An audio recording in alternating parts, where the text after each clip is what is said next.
দড়ি বাবা দাঁড়ান দাঁড়ান, ও দড়ি বাবা দাঁড়ান।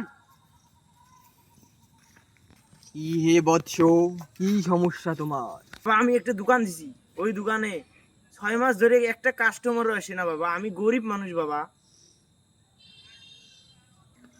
আমি তোকে আশীর্বাদ করে দিলাম, তোর দোকানে এখন থেকে হুর হুর করে মানুষ যাবে, গুল গুল করে মানুষ যাবে, কোনো কাস্টমারের অভাব হবে না। সত্যি বাবা? এটা কি সত্যি হবে? হ্যাঁ হ্যাঁ, সত্যি হবে। যদি বিশ্বাস না হয়, কাল সকালে দেখবি এই স্বয়ং দড়ি বাবা তোর দোকানে পা রেখেছি, পদধূলি দেবে। আমি হব তোর দোকানের প্রথম এবং ফার্স্ট এবং লাস্ট কাস্টমার। আলহামদুলিল্লাহ। তো বাবা, সবে তো বুঝলাম, তো এখন তোমার দোকানটা কিসের বাবা? তারপর কাপড়ের কাজে যে কাপড়টা লাগে ওই কাপড়ের দোকান দিছি বাবা আমি। কি কাপনের কাপড়? হ্যাঁ বাবা হ্যাঁ। কি হলো বাবা?